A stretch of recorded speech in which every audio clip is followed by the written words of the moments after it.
on ne permet pas qu'elle répudie. Alors si elle vit ce qu'elle vit là, est-ce qu'elle doit rester toujours? On va voir maintenant, est-ce que c'est l'homme qui est censé répudier? Parce que dans l'émission passée, j'avais dit, c'est l'homme qui épouse, c'est à l'homme que Dieu a donné le mandat de répudier, pas à la femme. C'est là où notre femme bien pleine de gloire a dit, je ne crois pas à ça. On va voir à la lumière des Écritures, la Bible va parler.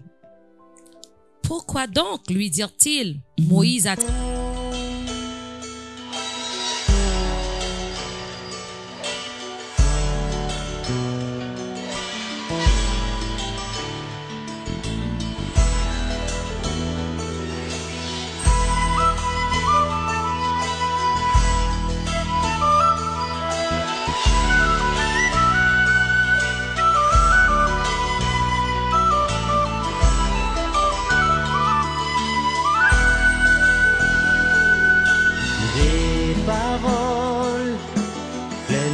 Charme bouillonne en moi pour le roi. Je dis mon œuvre est à toi. Je vous salue dans le nom précieux de notre Jésus et c'est un plaisir pour nous de rentrer dans votre maison et bienvenue sur notre plateau Femmes pleines de gloire. Et c'est un grand plaisir pour nous de diffuser à chaque samedi nos émissions. Et nous pensons que ces émissions vous bénissent et que ces émissions vous fassent rentrer dans la gloire. Et ces émissions transforment vos mariages. Et nous sommes accompagnés de notre servante, Maman Véronique Mokandila. Bonjour, Maman Véro. Bonjour, Mamie Fabi. Comment tu vas? Très bien, Dieu merci. Et pour vous, Maman? Ah, le Seigneur m'a soutenu pendant la semaine. Ça va très bien, merci. Amen. Et nos chers internautes demandent à ce que on réponde à certaines questions par rapport à l'émission précédente, parce que le titre avait un peu bouleversé l'internet, parce que je pense que c'était pardonner mais divorcer. Alors, ils se demandent qu'est-ce que Maman Véronique va nous apporter encore, et nous avons reçu plusieurs questions par rapport à cette émission que nous avons eue le samedi dernier. Et parmi ces questions, j'ai fait un triage et j'ai choisi une de ces questions-là pour pouvoir débattre à cette émission d'aujourd'hui, Maman Véro. Il n'y a pas de souci, le Seigneur est là pour nous donner des réponses à toutes nos questions. Ah oui. Et je vais pouvoir lire la question parce que c'est une question qui nous a été envoyée par une servante. Et cette question-là, je pense que ça va intéresser plusieurs d'entre nous, plusieurs femmes qui, elles-mêmes, peuvent poser la même question. Alors, la question est la suivante. D'abord, elle a remercié Maman Véro pour l'émission et elle a dit que qu'elle se sent pas d'accord vu par rapport à l'émission précédente. Elle a dit, je ne suis pas d'accord que la femme ne peut pas quitter son mari en cas d'infidélité. La Bible ne dit pas seulement l'homme peut quitter, pas la femme. Quand la Bible dit sauf en cas d'infidélité, c'est pour l'homme et la femme. Si c'est le cas, la Bible demande à la femme de pardonner, mais il dit à l'homme de ne pas pardonner. Dieu est juste, Maman Véro, pour les deux. Un homme infidèle, non seulement avec d'autres femmes, mais avec des membres de la famille. Exemple, des sœurs et ses propres filles. Ça aussi, la femme doit pardonner et rester avec lui parce qu'il est le chef de la famille. Je trouve que la question a plusieurs volets. Que Dieu soit béni. On va essayer par la grâce de Dieu de répondre à cette question. Parce que moi, je crois fermement que la Bible, la parole de Dieu, a suffisamment de réponses pour des questions qui n'existent même pas encore sur la terre. Amen.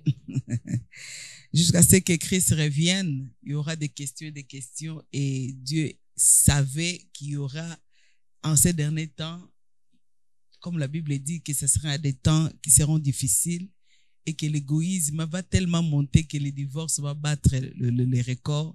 Voilà pourquoi cette question est vraiment la bienvenue sur ce plateau, parce que nous avons affaire à un Dieu qui peut tout, qui connaît tout et qui est capable de tout. Amen.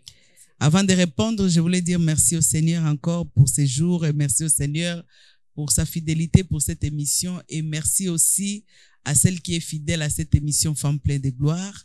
Que Dieu te bénisse énormément. Et celle qui, pour la première fois, va nous suivre, je voulais les rassurer qu'elle ne sera pas déçue. Cette émission, c'est une émission du temps qui vient pour élever la femme, pas pour enfoncer la femme, selon les commentaires de certaines femmes qui me disent, quand bien même je prends ça et j'essaie de répondre au même moment, il y a certaines femmes qui me disent, ah, Maman Véro, c'est comme si tu priorises les hommes, tu camoufles les péchés des hommes, tu embellis les péchés des hommes et tu es en train de taquiner les femmes, tu es en train de loin de là. Vraiment, ça serait contraire à la volonté de Dieu. Parce que la volonté de Dieu est le relèvement. Amen. La volonté de Dieu, c'est l'épanouissement. Dieu n'est pas assassin de la paix. Dieu aime la paix. Dieu aime le bonheur. Dieu aime la joie. Dieu aime que le mariage soit épanoui, que l'homme et la femme soient heureux. Pas seulement l'homme, la femme aussi doit être heureuse dans son mariage. C'est pourquoi je te dis, loin de là, loin de la vision qu'on a de cette émission, loin de ma façon de voir aussi, parce que je vois comme la parole de Dieu voit les choses. Alors tu ne seras pas déçu aujourd'hui. Avant que je réponde je peux choisir cette question, ça prend beaucoup de choses, mais le Seigneur va nous aider comment on va y arriver. J'ai béni le Seigneur pour cette émission. Comme je disais, c'est une émission qui me fortifie moi-même personnellement. Amen. Et je pense aussi que toi qui m'écoutes et toi qui entends parler de cette émission, c'est sûr que par rapport à cette émission, si tu suis avec les yeux et les oreilles spirituelles, tu vas chercher la restauration de ton mariage. Le mariage est tellement important aux yeux de Dieu qu'il ne faut pas le prendre à la légère. J'ai toujours dit et je le répéterai, le mariage, pour celle qui n'est pas encore mariée, c'est bien que tu t'es marié, c'est la volonté de Dieu que tu t'es marié, mais je voulais te dire quelque chose, tu ne peux pas fermer les yeux pour entrer dans le mariage. Tu t'es dit ou bien l'âge a avancé ou c'est les premiers venus, la première personne qui va venir, je vais me jeter. Tu peux bien rentrer dans le mariage les yeux fermés, mais dans le mariage, tu ne pourras pas vivre les yeux fermés. Parce que tu vas rencontrer des choses qui vont absolument t'ouvrir les yeux.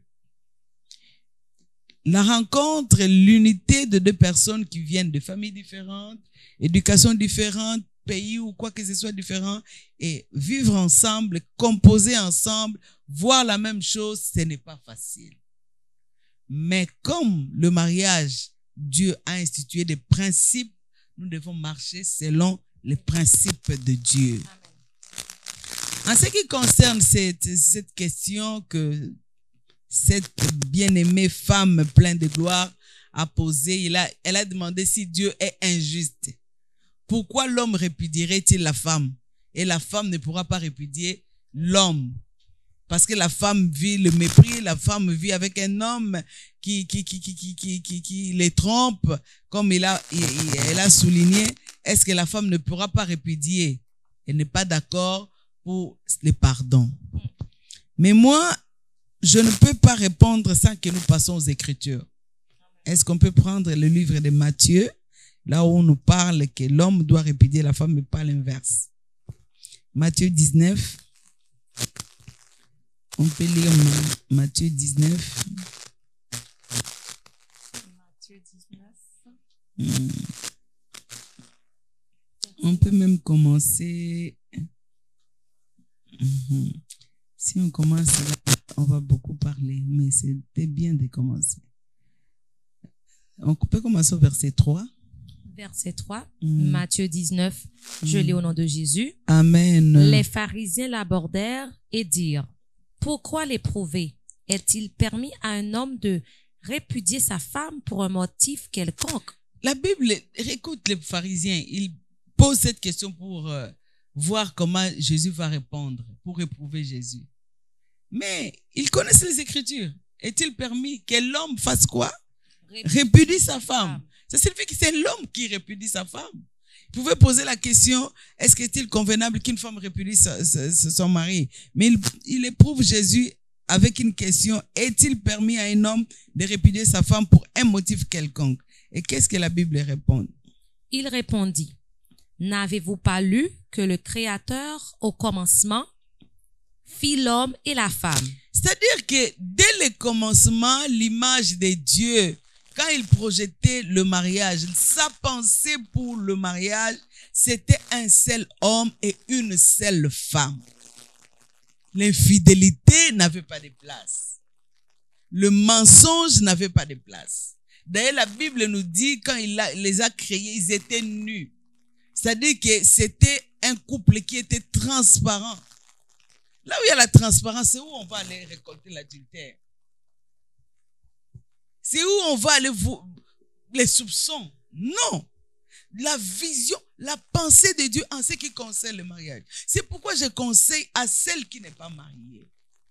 Tu vas te marier, certes, parce que la Bible dit, il n'y a pas un homme, il n'y a pas une femme sans un homme. C'est-à-dire que tu as été tiré de quelque part.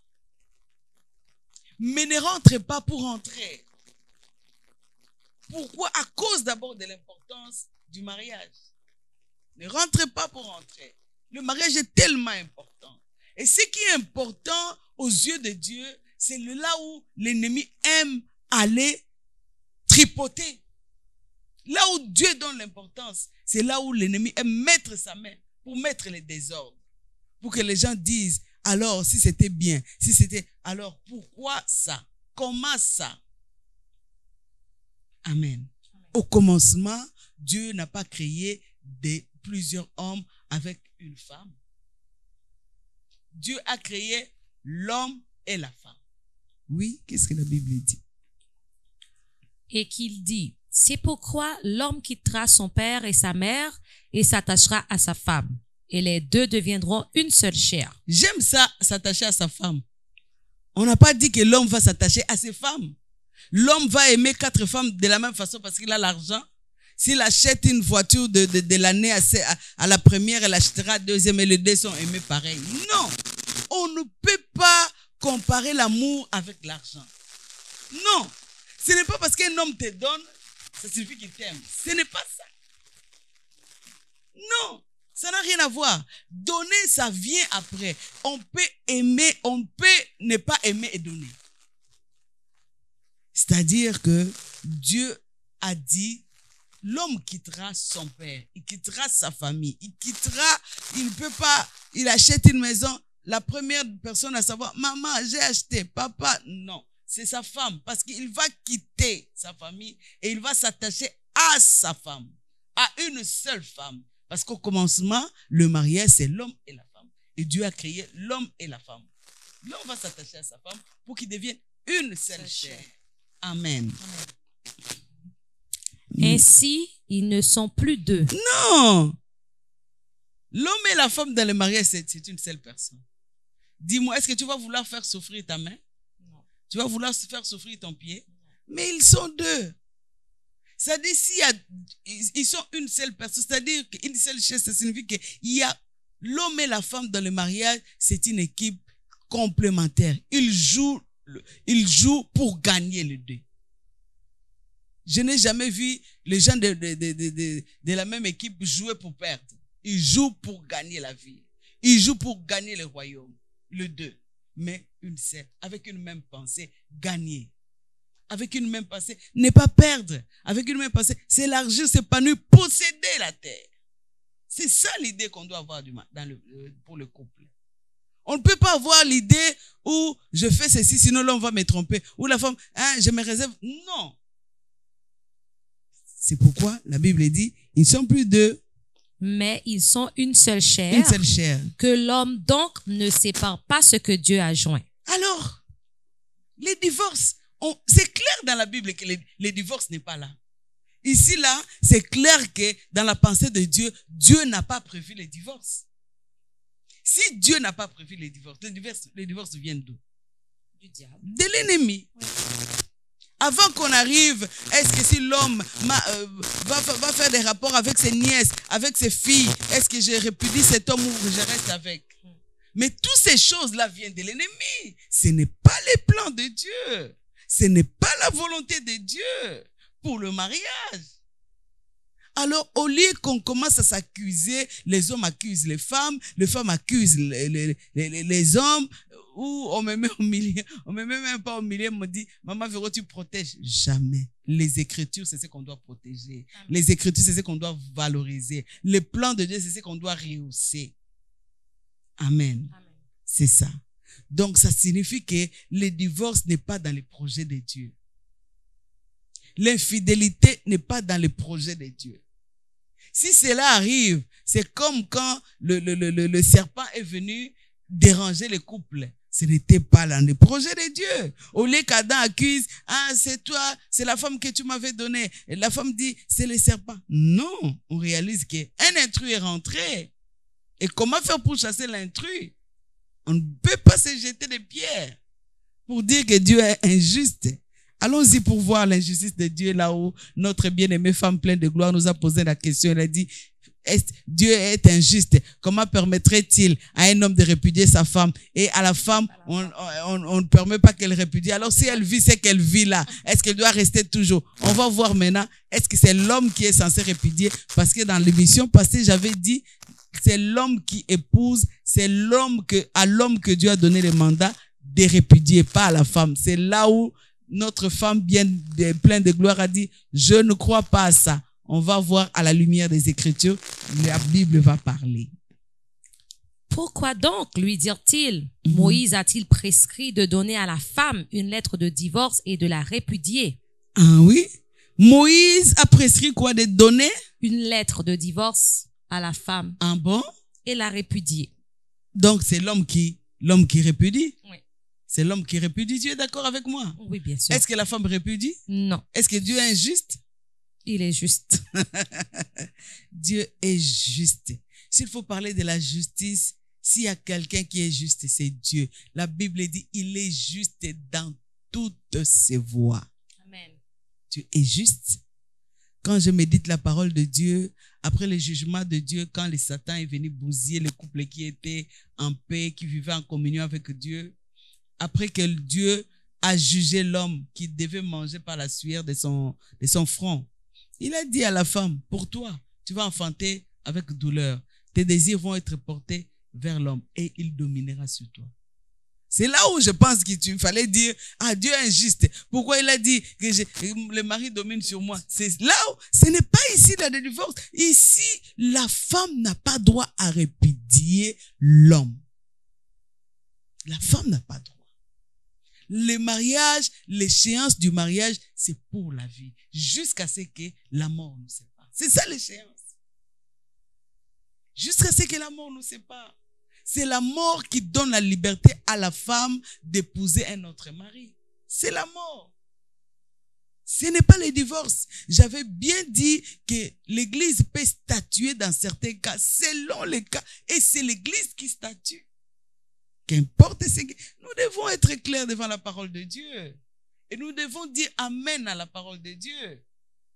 Et nous devons comprendre que la parole de Dieu, ce n'est pas pour minimiser quelqu'un. Dieu n'a pas de parti pris. La parole de Dieu nous relève. La parole de Dieu nous met à l'abri. La parole de Dieu est une bénédiction pour nous. Amen. Ça peut paraître lourd, mais quand nous disons Amen, nous recevons la bénédiction de la part de Dieu. Moïse a donné à l'homme le droit de répudier. Et qu'est-ce que Jésus répondra? Jésus répondit, c'est à cause de la dureté de votre cœur que Moïse vous a permis de répudier vos femmes. C'est parce que le cœur de l'homme est dur, le cœur de l'homme est mauvais. C'est pourquoi Moïse a permis que la femme soit répudiée par l'homme à cause de la dureté du cœur. Parce que l'homme a un cœur dur à pardonner. L'homme a un cœur dur à accepter. C'est pourquoi Moïse a permis que l'homme répudie sa femme. Mais ce n'était pas la pensée de Dieu. Si Dieu n'avait pas la pensée que l'homme répudie sa femme, et à plus forte raison, la femme qu'on épouse, est-ce que Dieu aura la pensée, permettra à la femme de répudier son mari? Loin de là. Mais il a répondu, mamie. Oui, c'est ça. Il n'en était pas ainsi au commencement. Au commencement, il n'en était pas ainsi. Vraiment, femme pleine de gloire, je pense que en ce qui concerne ta question, nous l'avons répondu que Dieu est juste. Dieu a permis à l'homme, c'est par rapport à la dureté de cœur que Moïse avait permis à l'homme de répudier la femme. C'est très clair quand nous lisons dans 1 Corinthiens, là où la Bible nous dit que l'homme, c'est d'abord Christ, après Christ c'est l'homme, et la femme vient après. Dis-moi, Dieu est injuste de faire ce classement? Dieu est injuste d'établir ces hiérarchies? C'est ce qui amène aujourd'hui la rébellion auprès des femmes. Parce qu'ils croient que Dieu est injuste. Pourquoi Dieu nous a mis en position dessous au lieu de nous mettre au-dessus? Dieu, c'est Dieu. C'est Dieu. On ne peut pas se permettre de croire autrement que la pensée de Dieu. On n'a pas droit de répudier. Je pense qu'elle m'a écrit pour me dire, mais pourquoi tu me réponds pas? J'ai écrit, je répondrai. J'ai répondu par rapport à cette émission pour éclairer aussi certaines femmes qui peut-être avaient la même question. Mais si ce n'est pas la question que vous avez autre question, vraiment n'hésitez pas. Écrivez, nous aurons le temps de vous répondre. Parce qu'il y a un verset clé aussi par rapport à la question de la femme pleine de gloire. Là où Jésus dit, mais je vous dis que celui qui répudie sa femme, sauf pour infidélité, et qui en épouse une autre, commet un adultère. Ça veut dire qu'en infidélité, c'est ce qu'on avait dit. Peut... C'est ce qu'on avait dit la fois passée. L'homme peut répudier. L'homme peut. C'est-à-dire que Dieu donne un choix à l'homme. Ou l'homme pardonne, ou l'homme répudie. Donc, si l'homme prend l'option de répudier, il n'a pas péché. Si l'homme veut pardonner sa femme, parce qu'il y a un homme aussi qui m'a posé la question directement, il m'a dit, Maman Véro, tu parles de l'infidélité de l'homme. Est-ce que les femmes ne sont pas infidèles? Je n'ai pas dit que les femmes ne sont pas infidèles. Les femmes peuvent, parce que l'infidélité, c'est un démon. Ce n'est pas la volonté de Dieu. Ça vient de l'autre côté, de l'ennemi. Alors, si la femme est arrivée à être infidèle, la Bible dit à l'homme, il a le choix. Soit répudier cette femme, ou soit la pardonner. Et si tu pardonnes, ne reviens pas tout le temps. Ah, tu as fait ça, tu as fait ça, tu as fait ça. C'est la même chose. Dieu est juste. Dieu n'est pas injuste. Je pense avoir répondu à la question de notre sœur qui nous a écrit. Je pense aussi que beaucoup d'autres femmes pleines de gloire ont reçu aussi des réponses par rapport à certaines questions, parce que c'est une question qui a plusieurs volets, et je pense que les femmes se posent la même question que cette femme pleine de gloire. Mais peut-être qu'elles n'ont pas osé envoyer un message, mais comme on vous dit, vos messages, vos commentaires sont les bienvenus, et nous sommes disponibles. Maman Véronique est disponible pour répondre à toutes vos questions et aussi vos critiques pour améliorer cette émission. Est-ce que vous avez un dernier mot, Mamie, par rapport à notre émission? Le dernier mot que je voulais, c'est un appel que j'ai fait aux femmes de prier par rapport à leur mari, de prier par rapport au choix des paternels. C'est important. Parce que je sais, la personne qui ne peut pas se tromper, c'est Dieu. Si tu consultes Dieu avant de te marier, Dieu te donnera vraiment la taille qu'il faut pour toi. Dieu ne se trompe pas et Dieu connaît mieux que nous ce qu'il faut pour nous. Et Dieu connaît mieux que nous notre lendemain. Et il ne peut pas se tromper de nous donner la personne qu'il nous faut. Et si on est déjà marié, le message pour toi qui es déjà marié, qui vit quoi que ce soit, sache que Dieu est capable de restaurer. La prière est très importante.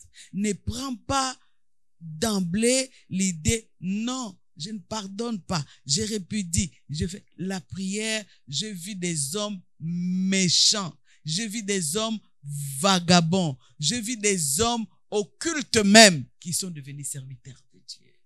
Parce que Dieu est capable de tout. Et quand on cherche Dieu, Dieu se laisse trouver. Vraiment mon exhortation, que femmes tu t'élèves dans la prière. Dieu est capable, par la prière, d'amener la paix, de ramener le premier amour, de ramener la flamme du premier amour, de souder encore le cœur. Que Dieu vous bénisse. Waouh, quelle belle émission. Cette émission a amené la clarté sur certaines questions qui nous brouillaient vraiment. Moi, je peux dire que moi aussi, des fois, je me pose la même question, mais Dieu, il est juste. Amen. On nous a appris qu'il est juste. Alors, je vous dis bonsoir et on aura une prochaine émission, mais j'aimerais vous rappeler, pour ceux qui se sont abonnés, on vous remercie infiniment, mais aussi, on aimerait avoir beaucoup plus d'abonnés. Vous pouvez vous abonner sur notre page YouTube. Comme vous avez vu, si quelqu'un vous a partagé cette émission, vous pouvez cliquer sur la notification abonnement et après, vous pouvez cliquer sur la cloche. Comme ça, vous allez recevoir toutes nos émissions à chaque diffusion. Si vous avez des questions aussi, vous pouvez nous appeler au 514-653-6297 ou au 514-677-2893. Ça nous fera un plaisir de vous répondre à vos questions. Et aussi, vous pouvez nous suivre sur Facebook. Abonnez-vous. Ce sera vraiment bien. Et partagez sur WhatsApp, sur Messenger, ces émissions. Ça va aider beaucoup les autres couples. Que Dieu vous bénisse et on vous dit au revoir. Une prochaine émission, Femmes pleines de gloire. Telle la plume d'un habile écrivain sous ta main.